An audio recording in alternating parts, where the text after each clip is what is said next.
أعوذ بالله من الشيطان الرجيم بسم الله الرحمن الرحيم وقارون وفرعون وهامان ولقد جاءهم موسى بالبينات فاستكبروا في الأرض وما كانوا سابقين فكلا أخذنا بذنبه فمنهم من أرسلنا عليه حاصبا ومنهم من أخذته الصيحة ومنهم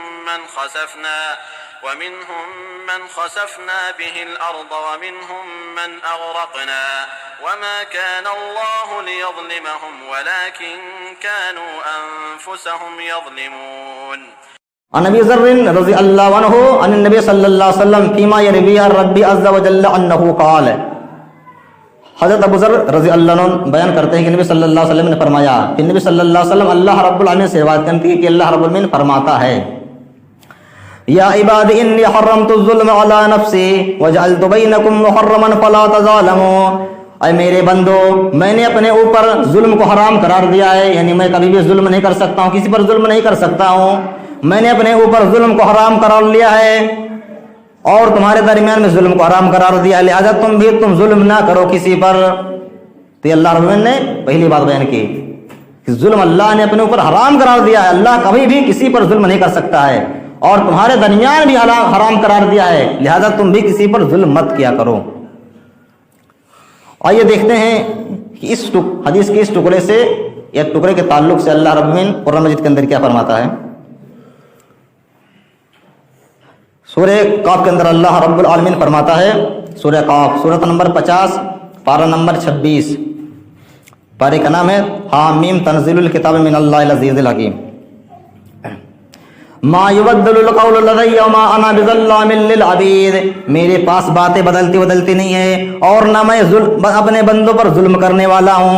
اسی طریقے سے سورہ حامیم سجدہ کے اندر فرماتا ہے، سورۃ نمبر 41 پارہ نمبر 24، پارے کا نام ہے فمن اظلم ممن کذب علی اللہ من عمل صالحا فلنفسہ. جو کوئی شخص نیک اعمال کرے گا، اچھا اعمال کرے گا تو اس کا ثواب اسی کو ملے گا، اس کا فائدہ اسی کو ملے گا. من عمل صالحا فلنفسہ ومن اساء فعلیہا. اور جو کوئی برا کام کرے گا، گناہ کا کام کرے گا، نافرمانی کا کام کرے گا تو اس کا گناہ، اس کا وبال بھی اسی پر پڑے گا. وما ربک بظلام للعبید. اور آپ کا رب اللہ رب العالمین اپنے بندوں پر ظلم کرنے والا نہیں ہے، جو جیسا عمل کرے گا اس کو ایسا بدلہ دے گا. اسی طریقے سے اللہ رب العالمین نے کئی نبیوں یا کئی قوموں کا ذکر کرنے کے بعد فرمایا سورہ عنکبوت کے اندر، یعنی فرعون، حامان، قارون، ان تمام کا ذکر کیا اللہ رب العالمین نے. اس کے بعد آگے بیان کیا سورہ عنکبوت کے اندر سورۃ نمبر 29 اور پارہ نمبر 20، پارے کا نام ہے امن خلق السماوات والارض فکلا اخذنا بذنبہ. پس ہم نے ان تمام نافرمان لوگوں کو، فرعون کو، قارون کو، حامان کو اور دیگر لوگوں کو، نافرمان لوگوں کو میں نے ان کے گناہوں کی وجہ سے عذاب میں پکڑ لیا. فکلا اخذنا بذنبہ فمنہم من ارسلنا علیہ حاصبا. تو اس میں سے کچھ لوگ ایسے تھے جن پر ہم نے پتھروں کی بارش نازل کی اور پتھروں کی بارش نازل کر کے میں نے ان کو ہلاک و برباد کر دیا. فمنہم من اخذنا ومنہم من اخذت الصیحۃ. اور کچھ لوگ ایسے تھے جن پر ہم نے چیخ، یعنی تیز تند آواز بھیجی، آسمان سے آواز آئی، چیخ پکار آئی اور اس آواز کو سن کر کے وہ لوگ بے ہوش ہو گئے، مر گئے. اور کچھ ایسے تھے جن کو ہم نے زمین کے اندر دھسا دیا، زمین میں دھسا دیا، تحس نحس کر دیا. اور کچھ ایسے تھے جن کو ہم نے سمندر کے اندر ڈبو دیا، دریا میں ڈبو دیا، دریا میں ڈبو کر کے ان کو ہلاک و برباد کر دیا. اگر آپ غور کریں گے تو آپ کو ایسا لگے گا کہ جیسے اللہ رب العالمین نے ان تمام لوگوں کو ہلاک کیا ہے، جیسے اللہ رب العالمین نے اپنے بندوں کے ساتھ ظلم کیا ہے، لیکن ایسا نہیں ہے. اللہ نے بیان کیا کہ اللہ نے ان کو جو ہلاک و برباد کیا ان کے گناہوں کی وجہ سے کیا ہے. اس کے بعد آج وضاحت کی وما کان اللہ لیظلمہم. اللہ رب العالمین ایسا نہیں تھا کہ ان پر ظلم کرتا. وما کان ولکن کانوا انفسہم یظلمون. بلکہ وہ لوگ اپنے آپ پر خود ظلم کرتے تھے، وہ ایسا عمل ہی کرتے تھے، وہ ایسا گناہ کرتے تھے جس کی وجہ سے اللہ رب العالمین کا عذاب ان پر نازل ہو.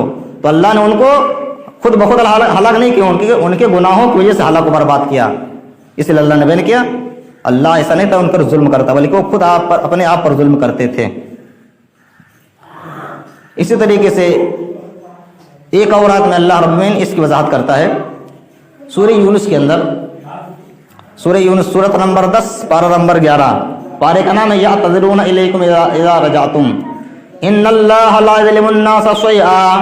بے شک اللہ رب العالمین کسی پر ظلم نہیں کرتا ہے، لوگوں پر ظلم نہیں کرتا ہے. ولکن الناس انفسهم یظلمون، بلکہ لوگ خود بخود اپنے آپ پر ظلم کیا کرتے ہیں. اللہ رب العالمین کسی پر ذرا بھی ظلم نہیں کرتا ہے، لیکن خود بخود لوگ اپنے آپ پر ظلم کیا کرتے ہیں. ان تمام باتوں کو آپ سامنے رکھیں گے تو بات ثابت ہو جائے گی کہ اللہ رب العالمین نہ تو ظلم کرتا ہے کسی پر اور نہ ظلم کرنے کا حکم دیتا ہے، بلکہ ظلم سے منع کرتا ہے، روکتا ہے. لہذا اور آپ کو بھی کسی پر ظلم نہیں کرنا چاہیے.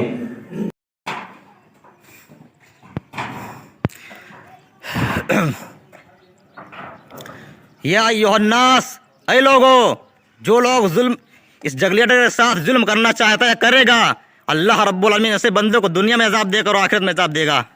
لہٰذا میں اپنے تمام لوگوں سے کہنا چاہوں گا کہ یہ جگلیٹر جس جگہ ہے کھڑا اس کو ہی جگہ پر رہنے دیا جائے. اگر ایک جگلیٹر راستے میں ہے تو اس کو ہٹائیے، اگر راستے میں نہیں ہے تو اس کو اسی جگہ پر رہنے دیجیے. اگر آپ لوگ ایسا کرتے ہیں تو گویا کہ آپ اللہ کی اس گھر کے لیے ظلم کر رہے ہیں. اگر آپ اس کو ہٹانا چاہتے ہیں تو لہٰذا جس جگہ پر جگلیٹر اس کو وہیں پہ رہنے دیا جائے. اگر راستے میں آ رہا ہے تو اس کو ہٹا دیجیے، میں کوئی رکاوٹ نہیں ہے.